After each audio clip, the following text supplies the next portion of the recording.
প্রিয় দর্শক, যেমনটা আমি গতকালই বলেছিলাম, এই যে সিজফায়ার বা যুদ্ধবিরতি এটা কিন্তু খুবই ঠুনকো। আর আজ দেখুন সিজফায়ার ঘোষণা হলো আর তার পরপরই আবার বোমাবর্ষণ শুরু হয়ে গেছে। ইরানের রিফাইনারিতে হামলা হয়েছে। ইসরায়েলি মিডিয়া বলছে যে এয়ার স্ট্রাইক হয়েছে। আর এখানে আশ্চর্যের বিষয় হলো ইসরায়েলের পক্ষে এত দূরে গিয়ে এয়ার স্ট্রাইক করার জন্য রিফিউলিং ক্যাপাসিটি, মানে মাঝপথে বিমানে জ্বালানি ভরার ক্ষমতা আর আমেরিকার সাপোর্ট দরকার। তাই ইসরায়েলের এই হামলা করাটা প্রায় অসম্ভব বলেই মনে হচ্ছে। অন্যদিকে গ্রাউন্ড রিপোর্টের কথা বললে তাদের দাবি হলো মিরাজ যুদ্ধবিমান থেকে এই বোমা বর্ষণ করা হয়েছে। এখন দর্শক, প্রশ্ন হলো আঙুলটা কার দিকে উঠছে? ইরানের কথা যদি ধরি, অনেকেই বলছেন যে ইউএই বা সংযুক্ত আরব আমিরাত এই হামলা করেছে। আমি আপনাদের আগেই বলেছিলাম যে উপসাগরীয় দেশগুলো বেশ ক্ষুব্ধ, কারণ ইরান যদি এতটা শক্তিশালী হয়ে যায় তাহলে তারা হরমুজ প্রণালী নিজেদের নিয়ন্ত্রণে নিতে শুরু করবে। তাই স্পষ্টতই ইউএইর দিকে আঙুল উঠছে এবং এর পেছনে কারণও দেখা যাচ্ছে। যাই হোক, ইরান কিন্তু ভয়ঙ্কর হামলা করেছে। তারা একেবারে স্ট্রাইক ব্যাক বা পাল্টা জবাব দিয়েছে। ইউএইর উপরে হামলা করেছে, কুয়েতের উপরে করেছে, বাহরাইনের উপরে করেছে। আর এর মাধ্যমে তারা দেখিয়ে দিয়েছে যে তারা একেবারে প্রস্তুত, তাদের আঙুল ট্রিগারেই রাখা আছে। দেখুন, লাভান দ্বীপের কাছে ইরানের যে অয়েল রিফাইনারি রয়েছে ঠিক সেখানেই হামলা হয়েছে। সিরি এবং লাভান এই দুটো দ্বীপের অয়েল রিফাইনারিগুলোতে এয়ার স্ট্রাইক হয়েছে। এখানে মিরাজ 2000 ফাইটার জেট ব্যবহার করা হয়েছে। অনেকেই বলছিলেন যে এটা ইসরায়েল এবং আমেরিকার হামলা, কিন্তু অনেক রিপোর্ট বলছে ইরান এই হামলার জন্য ইউএইকেই দায়ী করেছে। এরপর দর্শক, ইরানের দিক থেকে পাল্টা হামলা শুরু হয়। কুয়েত, ইউএই, বাহরাইন সব জায়গায় হামলা হয়েছে। কুয়েত জানিয়েছে তারা 28টি ইরানি ড্রোন মাঝপথেই ধ্বংস করেছে। একইভাবে ইউএইর প্রতিরক্ষা মন্ত্রণালয়ও নিশ্চিত করেছে যে মিসাইল এবং ড্রোন দিয়ে হামলা হয়েছে আর এটা ইরানের দিক থেকেই এসেছে। স্পষ্টতই দর্শক, এখানে সিজফায়ারের দুর্বলতাটা ফুটে উঠছে।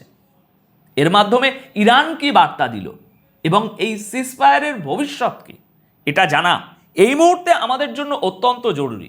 আজ আমরা এই প্রতিবেদনে এই বিষয় নিয়েই বিস্তারিত আলোচনা করব। দেখুন দর্শক, ইরানের উপর খুবই আচমকা একটা হামলা হয়েছে। গতকাল 8ই এপ্রিলের কথা বলছি। ইরানের লাওয়ান দ্বীপে বিস্ফোরণ হয়েছে, যেখানে তাদের অয়েল রিফাইনারি এবং আশপাশের বিভিন্ন ফেসিলিটি রয়েছে। আমেরিকা, ইরান ও ইসরায়েলের মধ্যে যে 2 সপ্তাহের সিজফায়ার বা যুদ্ধবিরতি হয়েছিল তার কয়েক ঘন্টা পরই এই ঘটনা ঘটল। ইরান বলেছে এটি শত্রুদের একটি ইচ্ছাকৃত এবং কাপুরুষোচিত হামলা। আর কিছু দেশের ঘনিষ্ঠ সূত্র বলছে এর পেছনে রয়েছে ইউএই। দর্শক, ইরান 1 থেকে 2 ঘন্টার মধ্যেই ব্যালিস্টিক মিসাইল এবং ড্রোন দিয়ে পাল্টা জবাব দিয়েছে। ইউএই, কুয়েত এবং বাহরাইনে তারা যে হামলা করেছে তা প্রমাণ করছে যে এই সিজফায়ার যেন শুধু কাগজেই সীমাবদ্ধ এবং খুবই ভঙ্গুর। লাভান দ্বীপ, এখানেই ইরানের বৃহত্তম রিফাইনারি অবস্থিত। তবে রিফাইনারির চেয়েও বড় কথা হলো এটি একটি বড় অয়েল লোডিং টার্মিনাল। মানে এখান থেকেই ইরানের তেল রপ্তানি হয় বেশিরভাগ। National Iranian oil refining and distribution company এখানেই অবস্থিত, যারা ক্রুড অয়েল বা অপরিশোধিত তেল প্রসেসিংয়ের কাজ করে। এছাড়াও অন্যান্য জায়গা থেকে এখানে তেল আসে এবং তা রিফাইন করে সারা বিশ্বে রপ্তানি করা হয়। ইরানের এনার্জি সেক্টরের জন্য এই জায়গাটা অত্যন্ত গুরুত্বপূর্ণ। এখান থেকে যেমন ক্রুড অয়েল রপ্তানি হয়, তেমনি রিফাইন্ড পেট্রোলিয়ামও রপ্তানি করা হয়। এদিকে ইরানের পাল্টা হামলার কথা যদি বলি, তাহলে তারা ব্যালিস্টিক মিসাইল এবং ড্রোন ছুড়েছে। ইউএই, কুয়েত এবং বাহরাইনের উপর এই হামলা হয়েছে। ইরানি মিডিয়া বলছে লাওয়ান দ্বীপে তোমরা যে হামলা করেছো এবং সিজফায়ার লঙ্ঘন করেছো, এটা তারই সরাসরি জবাব। অন্যদিকে ইউএই বলছে তারা 17টি ব্যালিস্টিক মিসাইল এবং 35টি ড্রোন মাঝপথেই ধ্বংস করেছে। কুয়েত এবং বাহরাইনও জানিয়েছে যে তারা তাদের ডিফেন্স সিস্টেম অ্যাক্টিভ করেছে। বড়সড় ওয়েবে এই হামলা হয়েছে এবং সেগুলোকে আটকানোও হয়েছে। বড় কোনো ক্ষয়ক্ষতির খবর আসেনি, আর সত্যি বলতে সেখান থেকে সেভাবে কোনো রিপোর্টও আসছে না। যদি গ্রাউন্ডের কোনো ক্ষয়ক্ষতি হয়েও থাকে সেটাকে সেন্সার করে দেয়া হচ্ছে। দর্শক, লাভান দ্বীপের উপর এই হামলা এবং তারপর ইরানের পাল্টা আঘাত, এগুলো একটা জিনিস পরিষ্কার করে দিচ্ছে, উপসাগরীয় অঞ্চলে পরিস্থিতি যে কোনো মুহূর্তে নিয়ন্ত্রণের বাইরে আবার চলে যেতে পারে। সিজফায়ারের ঘোষণা যত হাই প্রোফাইলই হোক না কেন, পাল্টা হামলা কিন্তু হচ্ছেই। তবে এটাও বলা হচ্ছে যে ইউএই, কুয়েত এবং বাহরাইনের উপর ইরান যে পাল্টা হামলা করেছে সেটা বেশ মেপে মেপে করা হয়েছে, যাতে সিজফায়ার পুরোপুরি ভেস্তে না যায়। কারণ এখনো পর্যন্ত মনে হচ্ছে এই সিজফায়ার ইরানের শর্তেই হয়েছে, আর সেই কথা মাথায় রেখেই এই পাল্টা জবাব দেওয়া হয়েছে। এখন প্রশ্ন হলো, এই হামলাগুলো আমাদের কি ইঙ্গিত দিচ্ছে? আসুন একটু বিশ্লেষণ করি। প্রথমত, এটা পরিষ্কার যে এই সিজফায়ার খুবই ঠুনকো। ঘোষণা যত বড় স্তরেই হোক না কেন, এটা প্রয়োগ করার মতো কোনো শক্ত মেকানিজম নেই। এখানে অনেকগুলো পক্ষ জড়িয়ে আছে যারা যে কোনো মুহূর্তে এই সিজফায়ার নষ্ট করে দিতে পারে। পারস্পরিক বিশ্বাস বলতে আর কিছুই অবশিষ্ট নেই। একটা মাত্র ঘটনা পুরো ডিপ্লোম্যাসি বা কূটনীতিতে একটা ভূচাল এনে দিতে পারে। এর পাশাপাশি ইরান নিজেদের রেড লাইন বা লক্ষণ রেখা ঠিক করে দিয়েছে। ইরান কিন্তু চুপ করে থাকেনি, তারা সাথে সাথে রেসপন্স করেছে। তারা এমনটা বলেনি যে আরে সিজফায়ার চলছে, না না না না তাহলে হামলা করব না। না, একেবারেই না। তাদের সোজা কথা, তোমরা হামলা করলে আমরাও হামলা করব এবং প্রকাশ্যে সেটা বলবো। দর্শক, এটা দেখায় যে উপসাগরীয় প্রতিবেশীদের বিরুদ্ধে ইরানের অবস্থান ঠিক কতটা মজবুত। এরপর আবার কোনো হামলা হলে তারা যে সাথে সাথে তার জবাব দেবে, সেটা তারা আজ প্রথম দিনেই প্রমাণ করে দিয়েছে। আর একটা বিষয় পরিষ্কার, এনার্জি বা জ্বালানি একটা বড় হাতিয়ার হতে চলেছে। রিফাইনারি বা অয়েল লোডিং টার্মিনালগুলো ভবিষ্যতেও টার্গেট হিসাবে গণ্য হবে। 2 সপ্তাহ পরেও এই একই পরিস্থিতি থাকবে বলেই মনে হচ্ছে।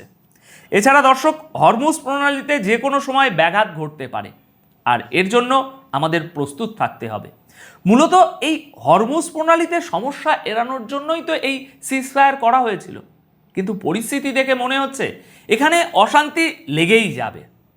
এখন ইরান ও ওমান মিলে কিভাবে এই পথে টোল বসাবে সেটাও ভাবার বিষয়। এর ফলে উপসাগরীয় দেশগুলো যেমন ইউএই, সৌদি আরব, কাতার, বাহরাইন, কুয়েত, যারা এই পথের উপর নির্ভরশীল, তারা খুবই ক্ষুব্ধ। তাদের এই ক্ষোভ কিভাবে সামলানো হবে সেটাও এখন একটা বড় চিন্তার বিষয় হয়ে দাঁড়িয়েছে।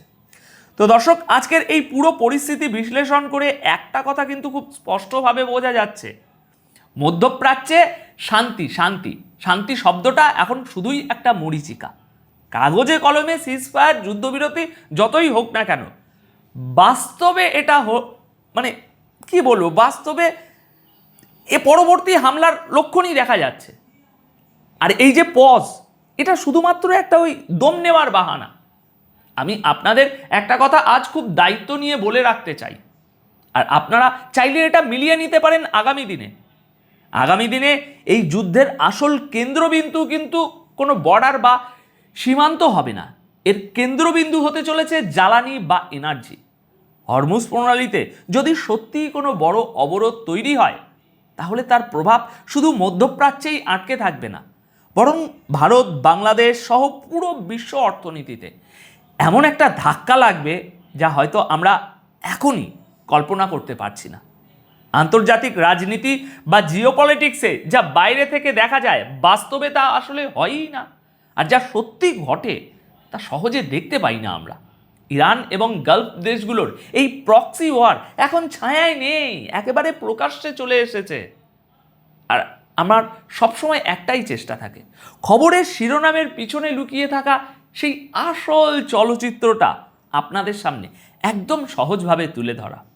এখন একজন সচেতন দর্শক হিসাবে আপনাদের কাছে আমার একটা প্রশ্ন, আপনারা কি মনে করেন এই যে ইউএই বা গালফ দেশগুলো ইরানের টার্গেট হচ্ছে, এর পেছনে কি সত্যি আমেরিকার কোনো প্রচ্ছন্ন ইন্ধন বা মদত আছে?